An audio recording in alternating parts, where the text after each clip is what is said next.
advice to give, especially to the parents today. Now, earlier on, when I was doing my YouTube shorts, I was talking to parents about different types of advice.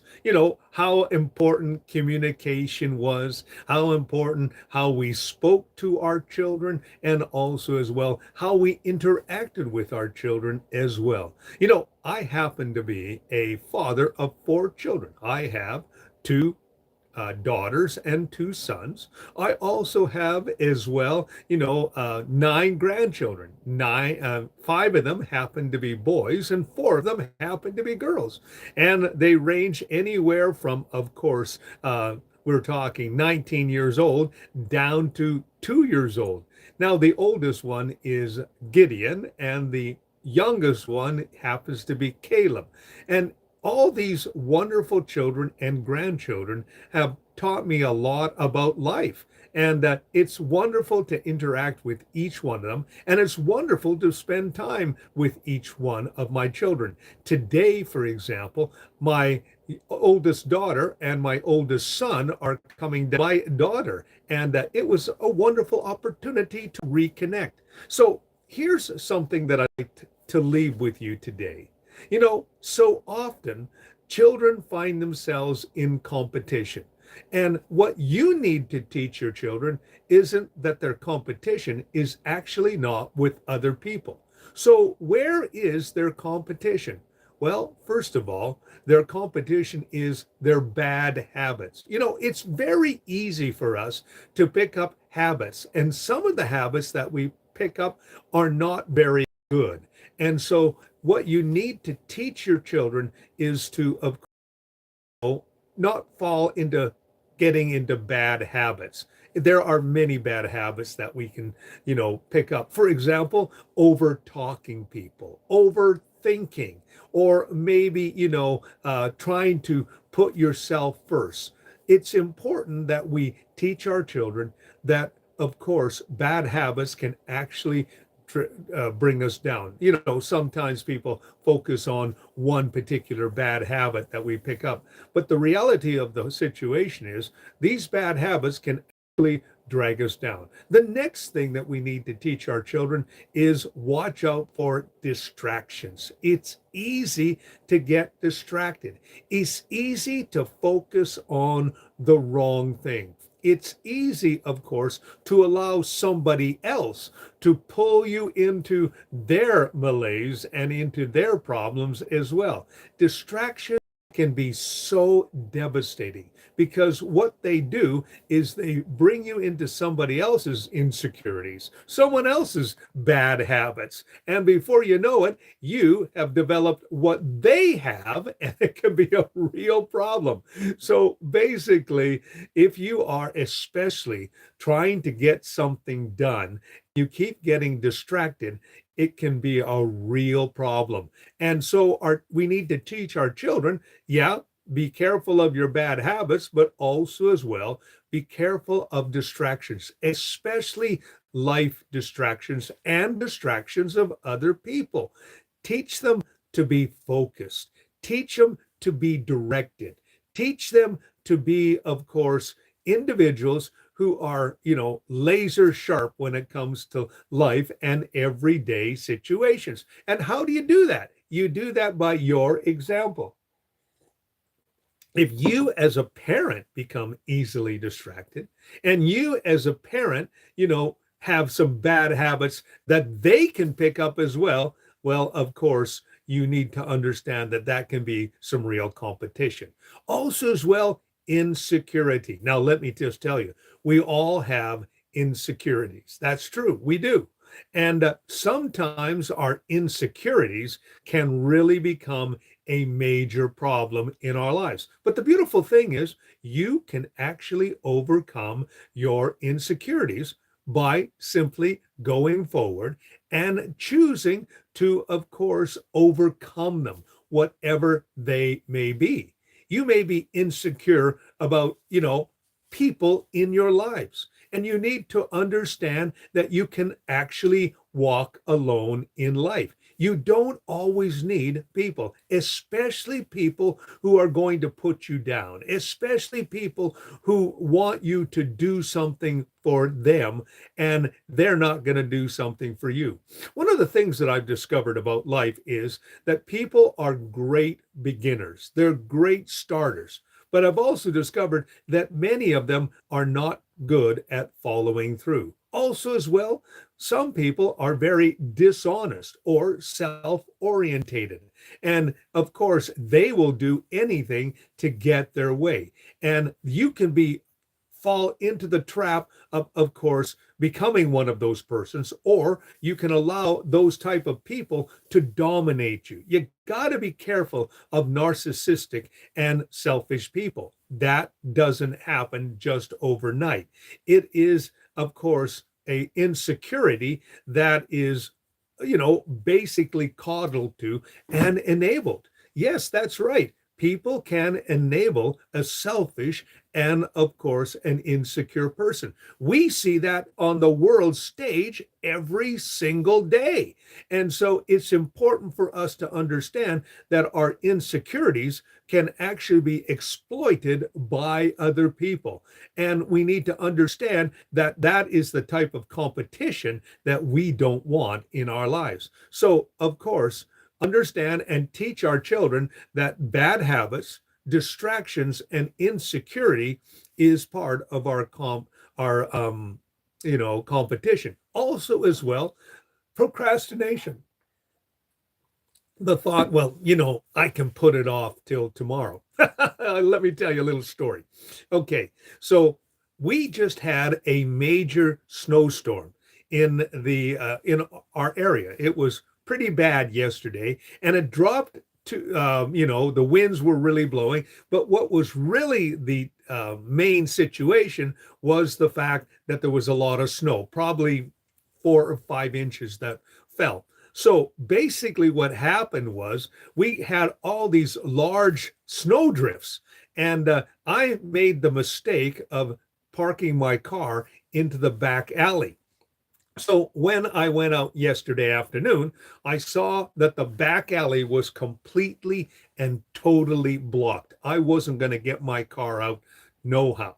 So I had a little chat with the grader operator, and he said, well, we're not going to get to the back alleys probably for a few days. So I immediately had a problem. Now, my car, I live beside a home that is right on the corner. So the back alley behind my house is about 125 feet long. So I made a decision. Now I could have said to myself, I will, wait till the grader, but I have to go to church today. So basically, last night I got out and I grabbed my scoop and I completely and totally, took out all the snow out of the alley. I created a path about 10 feet wide by 125 feet long. And basically, I did that in about 20 minutes. I was absolutely thrilled by what I had accomplished. Now, when I used to live on a acreage, I had a 500-foot driveway that I would remove the snow with a scoop. And I didn't know if I could still do that. So, after a few minutes, I developed the technique that I used to use to basically clean out the driveway when I had my acreage. Well, it took me about 20 minutes to clean out that path behind my house, the back alley. And I came in and I was feeling pretty good about myself. So when I took my dog out for the walk last night, I grabbed my big yellow snow. I have a snow shovel, and I basically graded it out. And so this morning, when I go to church, I can, drive from my backyard into, of course, the main street. Now, if I would have procrastinated, if I would have chosen to not do that, or, basically I would have to get a ride to church today. By not procrastinating, I am able to drive to church with no problem at all. So, one of the things that we need to teach our children is don't procrastinate.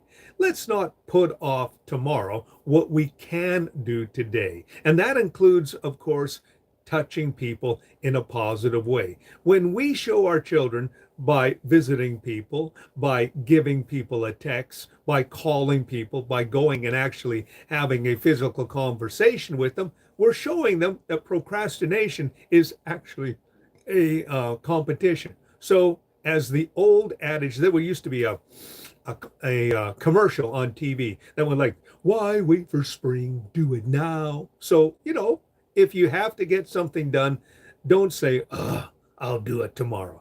Do it in a timely fashion. And you'll do what I do this morning, be able to go to church and go through the back alley. Why? Because I cleared it out. I wasn't going to wait until, of course, the grader come. It could have, but I chose not to. Also, as well, lack of discipline. Many of the things that we do or not do is because of our lack of discipline.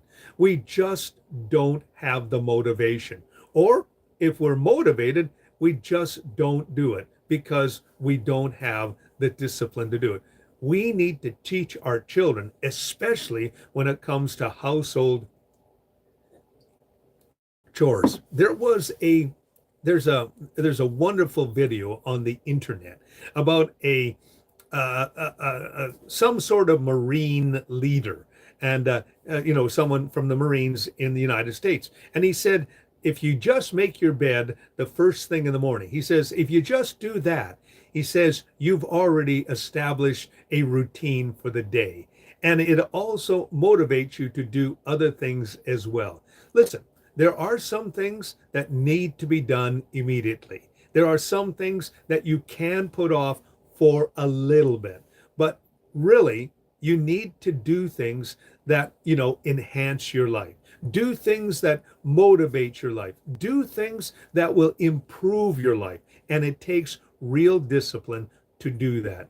I could have stopped halfway through cleaning the back alley. I thought about that. I was getting a little bit chilly. My hands were getting a little bit cold because it was cold, but I just kept on going until the job was done.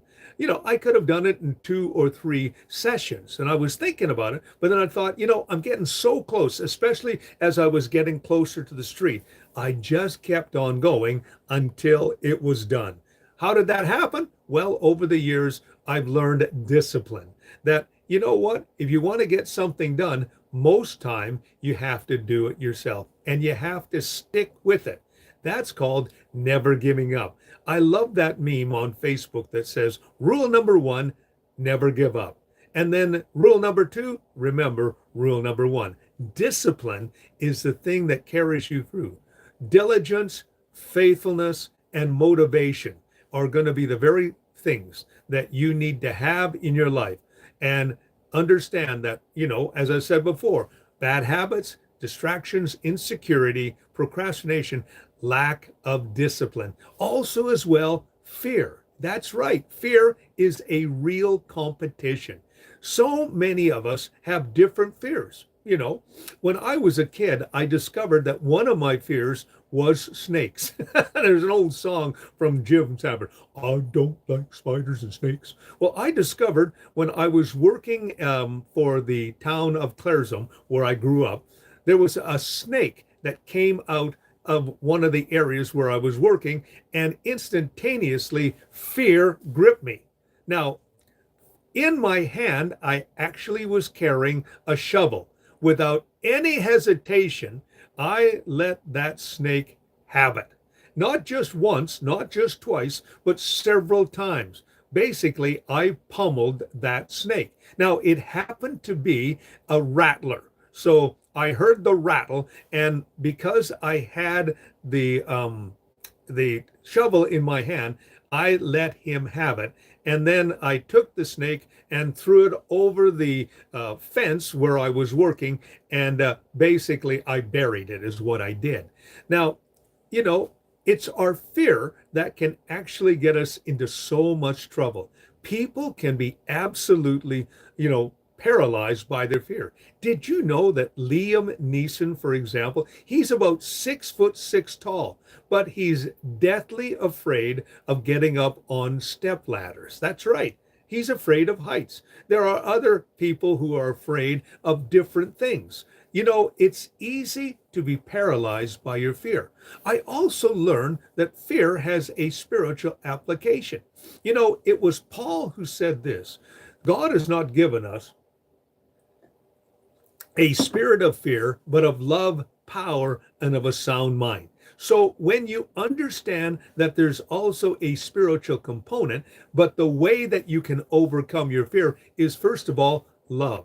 Understanding that God loves you, and also as well that you can be loved. You know, the greatest thing that we as parents can do is, of course, love our children. Secondly, we can show them that they can have power over their fear, whatever it is.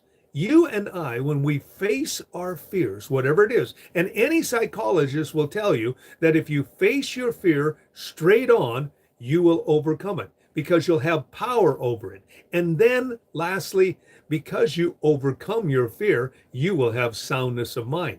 Now, I'm not saying that if you're afraid of heights, that you should go climb a ladder and paint a house. I'm not saying that. What I am saying is face your fear and understand that you are actually stronger than your fear. Because remember, you are the one who are in control of your life. Don't allow these distractions and also as well these things become a competition in your life. The last one, and this is very important, is our own ego. You see, when you allow your ego and your pride to become a competition, you will find yourself in competition with other people as well. I know that we have a propensity towards security, self esteem, and significance. That is a natural drive in our lives. And if we have people around us, especially parents, who allow us to get away with things and enable us, we are going to grow up to be selfish, egotistical, and narcissistic. And that happens quite easily. We see, as I said before, we see that being played out in government everywhere, where we have entire, entire administrations being led by one person. And what this one person wants, everybody enables them to have it. And often that can happen, especially if we come from someone who is, rather wealthy or is used to getting their own way. Then we get the idea that, we're going to get our own way as well. Ego can be a real problem. The opposite, of course, of ego is humility. And I want to tell you something about life. If you run into life head on thinking that it owes you something, you're going to discover very quickly that it doesn't. And then, of course, what can happen is if you are narcissistic or selfish or self-motivated in that direction, you are going to basically belittle people. You're going to exploit people. You're going to manipulate people. And people, especially people who are insecure, which we talked about before, it can become a real problem. Mom, dad, you can model, of course, not to be, an individual who needs to have their own way. You can be an individual that is humble and kind and smart and also as well, caring. And this will really go a long way for your children dealing with their ego. And we also need to understand something about our ego. It's called pride. And pride will lead us to a fall. You're always going to find somebody who has more money. You're going to always find somebody who's smarter than you, stronger than you, has a bigger drive than you. You're always going to find somebody like that. And all of a sudden, you're going to find yourself in competition with them. And you're going to find that these type of people are driven as well, and they have no problems walking all over you, mocking you, and also making their personal mission in life to destroy you. So these are things that we need to teach our children, that their competition isn't other people. It happens to be their bad habits, their distractions, their insecurity, procrastination, lack of discipline, fear, and even their own ego. What you and I have is an opportunity to role model for our children what caring, loving, and communicative parents can really be like. Your example is so important. How you interact with your children, how you communicate with your children, how that you deal with your children, how that you love them, how that you show them what life can be like, not what it couldn't be. So it's our responsibility to do that. So teach your kids these things, and it will be amazed how wonderful they really can turn out. I'm always completely and totally, I'm proud of my kids. And I must admit, I made lots of mistakes. The number one thing that you need to do when it comes to your kids is this: when you make a mistake, ask for forgiveness and try not to repeat the mistake. You see, our kids are actually very, very loving, very kind, and very forgiving. And when you admit that you made a mistake, when you admit that you were wrong, it's not a sign of weakness. It's actually a sign of strength. It's a sign that says, "Hey, I know I'm not human. I make mistakes, but I'm willing to admit that mistake. I'm willing to make sure that as far as I can see, I won't make that mistake again." And you also have to understand, you need to deal with each one of your children differently. I have 4 children, and each one is different, but each one is also very special. And I'm glad for each and every one, and how that each and every one has turned out to be a wonderful mother, a wonderful father, and a wonderful human being. That didn't happen by accident. We made many mistakes, both my wife and myself. But the one thing that we always did was we prayed for our kids, and we tried to model to the best of our ability, individuals who are flawed, but individuals who are willing to admit that, you know what, our fear or our ego to be our competition. We understood that these were things that could really bring us down. And I hope that what I've had to share with you today will also help you with the raising of your children, or maybe just as well, understanding that these can be things that could be a problem in your life as well. My name is Robert Dean Steele. Thank you for joining me today. Have yourself a great and godly day.